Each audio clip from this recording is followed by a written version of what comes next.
कन्नड शाळेमध्ये मराठी माध्यमाच्या शिक्षकांची नियुक्ती करण्यात आल्याचा अजब प्रकार समोर आलेला आहे।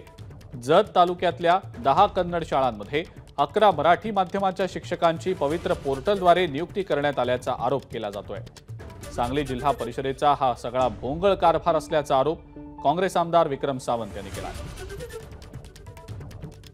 यात एकूण जिल्हा परिषदेच्या शाळा मग मराठी असू दे, उर्दू असू दे, कन्नड असू दे, अशा साधारणतः 435 शाळा आणि या 435 शाळांमध्ये आजही 351 शिक्षक आज कमी आहे आणि या शिक्षकांची भरती तातडीने राज्य शासनाने करावी। जिथं कन्नड माध्यम आहे तिथं मराठीचा शिक्षक आला, जिथं उर्दू माध्यम आहे तिथं मराठीचा शिक्षक आला, अशा पद्धतीचा शिक्षण विभागाचा महाराष्ट्र शासनाचा भोंगळ कारभार आणखीन एकदा चव्हाट्यावर आलाय।